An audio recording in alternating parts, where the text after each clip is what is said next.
Со речи си исто експозе кој после минатите парламентарни избори, така и денеска мандаторот Зоран Заев ја представи програмата на владата, исто како и пред 3 години повторно се ветуваат реформи во правосудството, повторно се ветува борба против корупцијата, нови автопатишта, регионални патишта и уште многу други работи. Се ова беше најавено во експозето во 2017 година, но резултатите изостанаа.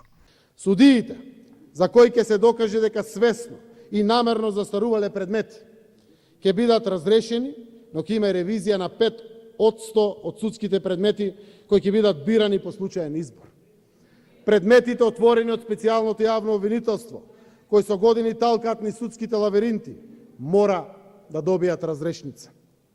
За уште поголема отчетност и еднаквост пред законите, воспоставуваме систем за проверка на потекло на пари и капитал кај секој функционер. Заев повторно ветува и повисоки плати во Македонија. По крајот на корона кризата, тој очекувал зголемување на минималната плата од 20 до 40%, додека пак на просечната од 20 до 30%. Повторно, како и пред 3 години, ветува зголемување на платата и кај докторите. Од опозицијата не веруваат ваквите најави на Заев. Пратеникот и подпредседател на ВМРО ДПМН Александар Николовски вели и претходно се ветувал стабилен буџет, а дека сега гледаме буџетска дупка за само оваа година од милијарда евра. Граѓаните во изборите прашуваа каде се парите, затоа што 3 години камен не се стави во Македонија. Автопатиштата до каде што беа, таму застанаа. Болниците кои што се градеа до каде што беа, таму застанаа. Железницата до каде што беше, таму застана, а нови проекти не видовме, а буџетите се трошеа, што само не носи до заклучок дека истото ќе се случува и во периодот пред нас. Заев повторно се пофали со договорите со Грција и Бугарија. Со едниот Македонија го промени името, со имплементацијата на другиот се бара менување на македонската историја по бугарски терк. Новата влада останува сериозно посветена на реализација на договорот од Преспа со Грција и договорот за добрососедство со Бугарија. Тие договори обезбедија членство во НАТО и ја отворија вратата за преговори со Европската Унија.